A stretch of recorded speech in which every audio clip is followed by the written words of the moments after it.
Talk about. Oh, you want to dive into that first? Because you just got the Twitter notice. I did get a nasty Twitter notification just now. It was Kanye. Almost. All right, yeah, let's start there. You want to start there? I'll start there because I think that's worth noting, and I think that this is bad. I'm gonna just tell. Where's the This camera is at 9 p.m. on Friday, Yeah. November 4th. So, Yeah. jot that down. Yeah, so this says, I'll read it verbatim because I don't want to say the wrong thing. But it just says, Nike suspends deal with Kyrie. Organization announces suspension of relationship with Irving and will not launch the Kyrie 8. The Kyrie 8 was like coming out Friday. Like not this Friday, but next Friday. Dang. Like that was right. Like what's already- going to happen with all these shoes? I knew that would happen. I already assumed it would happen because of what happened with. Look, Adidas cut their deal with Ye, and Foot Locker pulled all the Yeezys. I was like, I could see Nike pulling, I could see Foot Locker pulling all the Kyries off the shelf. I can really see it. That's done. I mean, it is what it is. That's like your best selling shoe, low key. That is the best. That is one of the best basketball selling shoes. If it's top 2, and it might not be 2. Yeah, like, no. The kids love Kyrie Irving. Like, Absolutely. I think The Kyrie Irving SpongeBob pack is one of the best. Might be one of the best kids basketball shoes of all time. That was a crazy collab. Yeah. Those were fire. Yeah. Nickelodeon has severed ties with Kyrie Irving. They're disavowing Kyrie. Bro, they're doing, I don't want to say doing Kyrie dirty, but they were swift in Kyrie's punishment. I think they waited. This was my interpretation of it. I think that they saw what happened. They felt however they felt. And when I say they, I mean the league, the front office in Brooklyn, them. They looked at it. They're like, okay, this is a sticky situation. This is the NBA, though. They're like, hey, we don't have to do anything right now. We'll ride it out. We'll figure it out. So when you continuously have these conversations, and then you have that interaction with him and the reporter where he was basically accusing Kyrie of promoting that movie. Yeah. He's like, it's not a promotion. It's just a post. I didn't post. I posted it. I didn't say anything. I just, this is information. Yeah. Here's information. For the streets. Yeah. Take it however you may choose to. Yeah. Yeah. So he did that, but they had like a pretty lengthy and a pretty it was an abrasive conversation. It's not what you normally have. Yeah, with a reporter. With the reporter, it's not a lot of back and forth with the reporter. Yeah. NBA players say some real disrespectful stuff sometimes, or some real dismissive stuff. You're not my father, but they'll speak to you like that if you're a member of the media. Like don't you do this? Is this my job? Or you do that and I do this. This is who we are.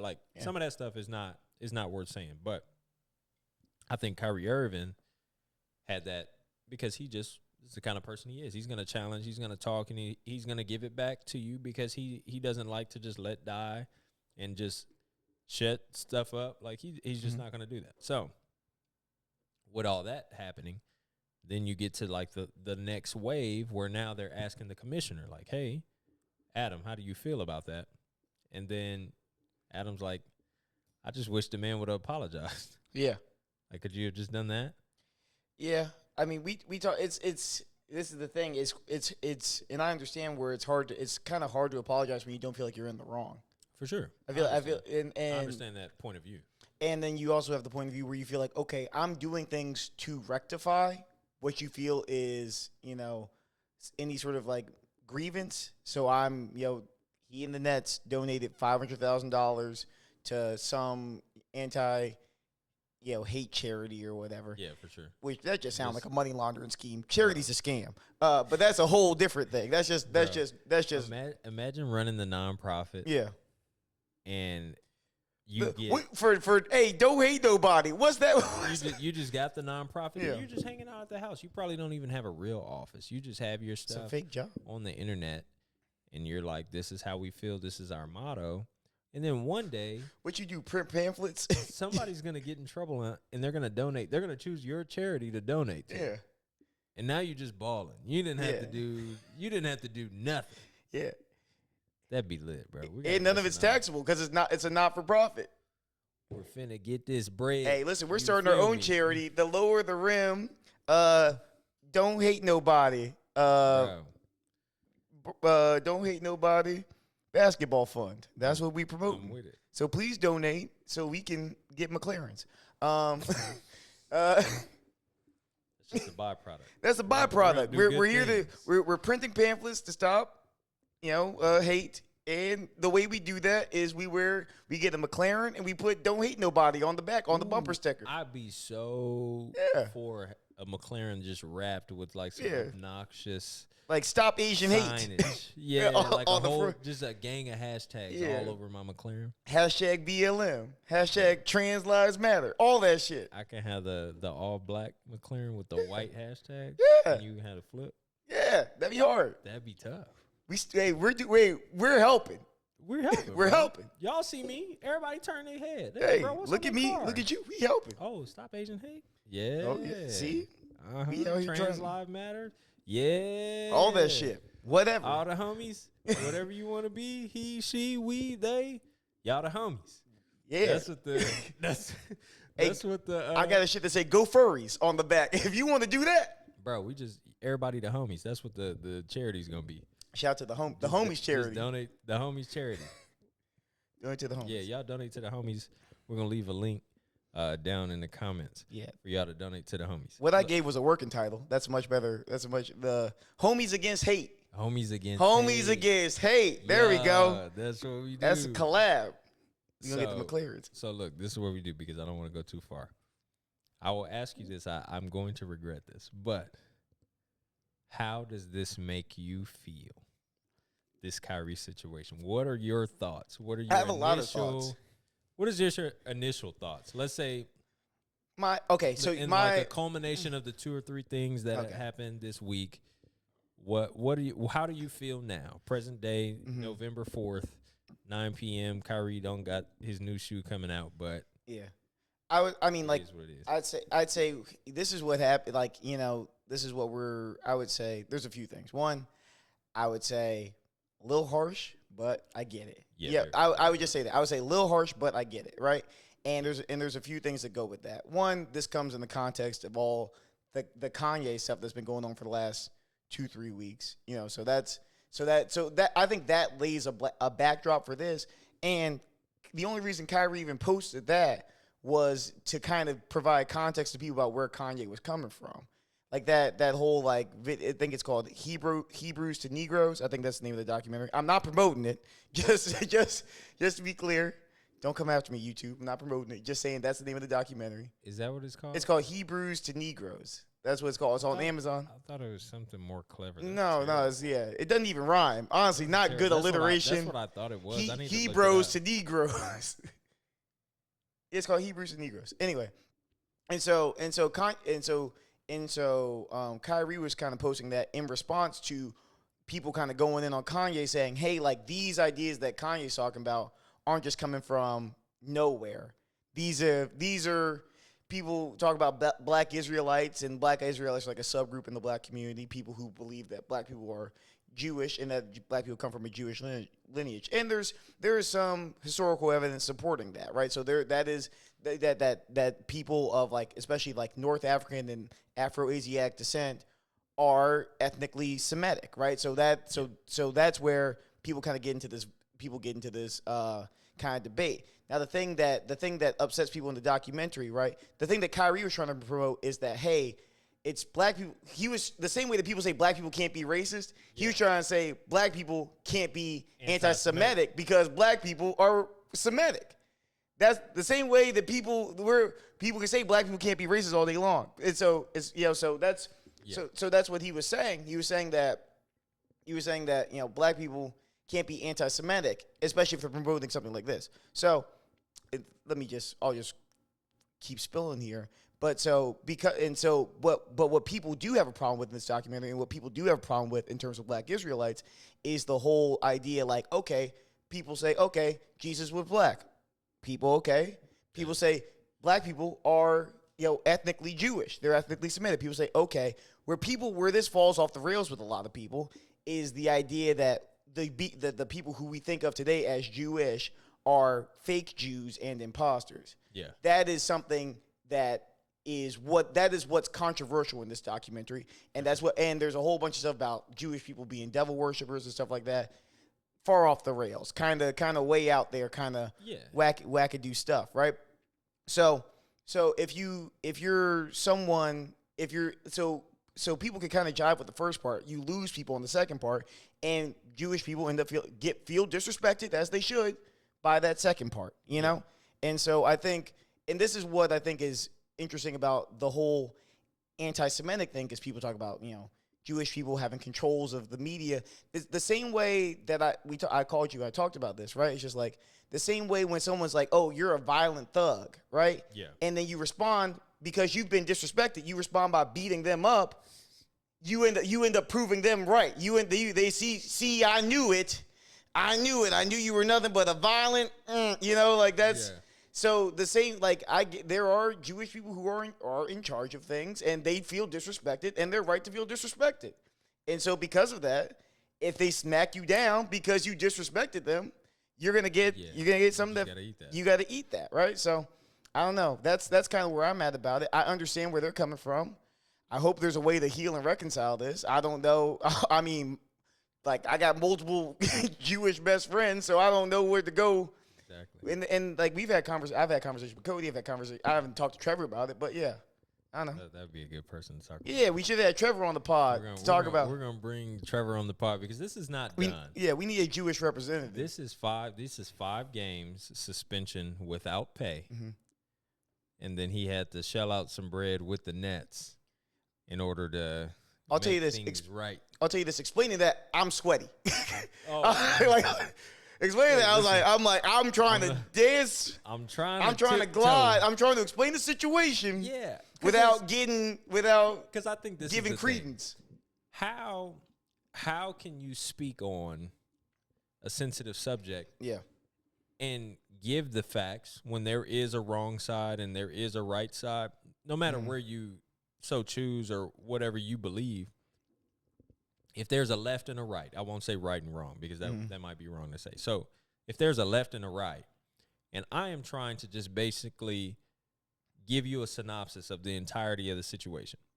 If I try to do that and I explain the left and I also explain the right, sometimes in the midst of that, it sounds as though I'm endorsing one of these sides. Or I'm promoting. Yeah, I'm promoting. It's no endorsement. I'm trying to give you the facts. And I can't give you the facts because when we're describing some of these things, this is just in summation, in our own words. Yeah. This is how we have gotten the information, and we understand the information, and we're just trying to give it so you can understand, like, okay, well, he said this, and this is how I feel about it. Let us get to this is how I feel about it, and understand that it's only the reaction to the process, the access. This is about what does it mean to basketball, which is a hard way to dumb something down. Yeah. But when you have an issue like this and it's hindering basketball or it's affecting basketball in any way, I am just only trying to speak about how this affects basketball. I will give you, hey, this is what I feel about the situation, because in some things, this is how I feel about social media. It's just like Twitter. I love Twitter. I used to be a Tumblr guy. Tumblr was lit. Listen, watching the Yonkers video on Tumblr's media player. Exactly. What a good time. Tumblr was lit, bro. Haley. But Tumblr was wildly uncensored. Yeah. So when you're on softcore porn on Tumblr. It was wild. I mean, that's the draw to Tumblr. But so that like weird artsy girl that go to your community college, she might have her titties on there. She definitely might have her titties on there. You might have to go back. I don't know if it's still open. Yeah. No, it's that web page that URL might be live. Hit that joint. Check that RSS link. No, but so this is what I mean by that. It's so wildly uncensored on Twitter as well as Tumblr as an example. But the shit, you don't got to believe it. You don't have to believe it. You don't have to accept it. You don't have to think it's right. You don't have to think it's wrong. It's just information that's out here. That's like going to the library and telling them, hey, take these nonfiction books out of here, and I want it all to be fake stuff. And then another library is like, hey, take all these fiction books out of here, and I want it to all be nonfiction. You can't control the narrative. These are people that put words and stuff into pieces of art for you to consume, not to enjoy. It's to consume. Yeah. This stuff, medicine, the little liquid stuff they give children, all that shit nasty. It's all nasty. Your mama give you the Robitussin on the spoon? You know, you ever had the creamy orange Motrin? Oh my gosh. That is by far the worst flavor. Why you bring that up? On the earth. Why did you, bro? That was an archived memory that I had pushed down. Yeah, it was suppressed. We had to unearth that. Yeah. I'm gonna go throw up. I'll be. But that's how I feel. But you can't do that. You can't have a platform, and in this analogy, it's the library where you control what's in here because you feel like the audience is going to take the information that is within this art. You're going to take it negatively or positively. You can't try to control that because at the end of the day, everybody's going to have their own thoughts and they're going to have their own ideals, and it may be supported in some of these books or not, or knocked down, whatever it may be. This is about basketball. So when it's about basketball, speaking from two guys who were a part of an organization, we're in the military. You can't just say whatever you want on your Twitter. No, you can't. Twitter will allow you. Yeah, but you're going to have some consequences. There will be consequences for your actions. I don't care what Kyrie Irving thinks, says, or feels in his heart of hearts, in all three of his eyeballs, whatever it may be. It's just some stuff you can't say. We had this conversation today on the phone. Truth is truth. Yeah. It will always be that. It is static. It's not going to move. Truth is not always appropriate. Which is a hard concept for some people to grasp. And I mean, a lot of people would argue differently. A lot of people argue, hey, truth is always appropriate. Yeah, like you and got that they would rather say the truth and take the penalty than they would not speak the truth, right? And then feel some type of way about it and feel some sort of incongruence internally. Those people are thinking of the dissemination of this truth. Yeah. They think that is like a checkbox. Yeah. They're like, I gotta let y'all know. If I ask you this question, you're gonna tell me the truth or a lie? Like, no, it doesn't have to be that, because some of this stuff doesn't even have to be brought up. Yeah. This is out of the blue. But climate. Read the room, Kyrie. Yeah. Just read. Well, he was trying to provide more information to the room with what he posted, but cannot. But he also needs to understand that who he comes across as people as Kyrie Irving. Exactly. You already have a persona. You're a wrestler. Yeah, and here's the other part. And here's the thing. I would say this. There is a subset of people who are coming to Kyrie's defense who are defending him, right? Because they saw what happened with the vaccine, with the vaccination, right? Sure. They saw how that played out, and they said, in the end, who won out? Or the league or Kyrie? Kyrie won. Yeah, Kyrie won. Sure. He got what he wanted. Yeah, and so Kyrie's not someone who has any problem sitting down on his principles. Yeah. And so the league's they smacked him down 2 years ago. If you don't know what we mean by that, what we are saying specifically is Kyrie said, no vaccination. I'm not doing it. You guys can do whatever you so choose. They said, okay, brother, well, you can't be here at all. Yep. You have to go home. And then they start getting their ass kicked. And they were like, you know what? How do we get Kyrie back? And then everybody in the state legislature is like, you know what? We might be able to soften these to try to get Kyrie in the building. They wanted to make an example of him. But what happened was they didn't until they lost. Well, but then they also, what happens is you start getting all these breakthrough cases. And you're like, yeah, that really was like, so you made these people get this experimental vaccine for what? Yeah. So for me, I am a principled dude. You know me. If I say I'm not going to do nothing, nigga, the vice principal, even if it's stupid, I'm just not going to do it because I said I was not going to do it, and that's just what it is. If I said, you know what, I'm never watching this video ever in my life, it could be on. And somebody can say $500 if you just watch this. I'm like, you know what? I said earlier. I wasn't going to watch it. I wasn't going to watch it, and I got to stand on that. Yep.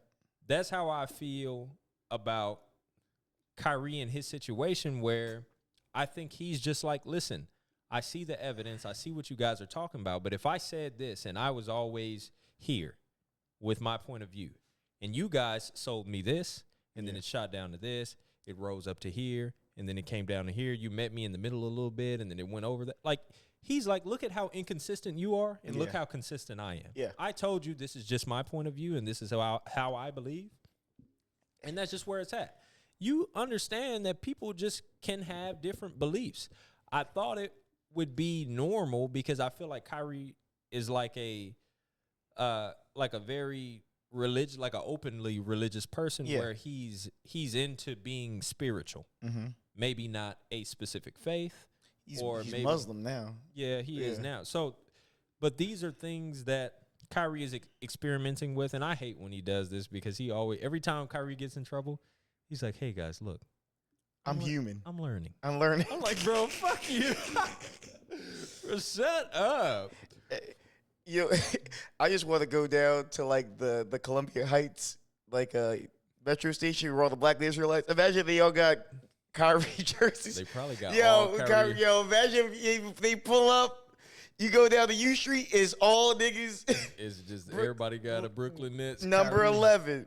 No, I think if I can just sum up my feelings for Kyrie and in this situation is, the truth is cool, or your feelings are cool, or your ideas are cool in certain rooms and at certain times. It's not your time to tell me anything if we're in a climate where Kanye West has came and set this anti-Semitism bomb in the middle of social media, and now everybody's trying to navigate throughout that. When you do that, then now it only seems, because the perception of it is, this is either in support of what he said or this is to refute what he said. Yeah. If Kyrie would have posted that 6 months ago, no suspension. Nobody would have a problem with it. Yeah. Nobody would have cared. We probably wouldn't have seen it. It's all context. It's all context. It's all about context. As soon as you gave us that context, Kanye, and then Kyrie Irving is like, hey, when you post that, in my head, the narrative is, when you press the button on Instagram, it is, hey, I heard what Kanye said. And look, I seen a movie before that supported some of these ideas that he was talking about. Yeah. I don't know if it's right. I don't know if it's wrong, but y'all should probably check it out. Check it out and find out for yourself. It's actually number 2 on Amazon now. Crazy, It's going crazy. Single issue. It's very bad to say, but how does that affect the bottom line? Yeah. I mean, how does it affect the bottom line of the Brooklyn Nets? Yeah. It's not good. I mean, I'm not sure. They're probably not going to pay him. He's not getting game checks. He's not getting paid he's for not 5 He's not getting game checks for 5. Well, and he's got to meet with some Jewish leaders. Yeah. I feel like the problem is, I feel like even if it's just 5 games, I feel like there's not going to be, unless they media coach him on an apology, this is going to be a thing that we're past that. We have to. This is going to be a thing that just sort of ruminates for the rest of the time he's around. I don't know if they need to trade him or move off of him. Just demographically. I mean, New York and Brooklyn specifically is very, high population of Jewish people. For sure. Like if this was in Memphis, would it be as big a deal? Probably not to the local community. You wouldn't have people showing up in the Stop Anti-Semitism shirts. Maybe not in Memphis. Yeah, but where were those guys with the Stop Anti-Semitism shirts at? Was that the road game? No, they were in Brooklyn. That's what I'm saying. Yes. Where were they seated? In front row, courtside. Yeah. That's how that affects the bottom line. Yeah. If these guys came out here and they're just like, yo, I love basketball. Yeah. We don't fuck with that. I don't like what he's saying or what he's doing. And did you see Kyrie talk to them? He said, "Hey, I appreciate you," and they were very cool about it, and I respect that. But that's the line. Well, that's the person actually reported that he said that sarcastically when Kyrie was just being genuine. Well, that's a little weird. Each his own. Just how you interpret things. Don't be odd, buddy. Yeah. But you were there. But these guys have some sort of influence on the Nets because of the fact they're stakeholders. Yeah. If you're a season ticket holder and you're sitting courtside, you're a stakeholder. Yeah. That you're not just any other fan. We can't just slide you up out of there when you do some wild stuff. So when I say that, you have to look at how it affects the bottom line. And once Kyrie Irving, once you say some stuff, anytime where they're like, hey, well, Jeff Bezos and all these people,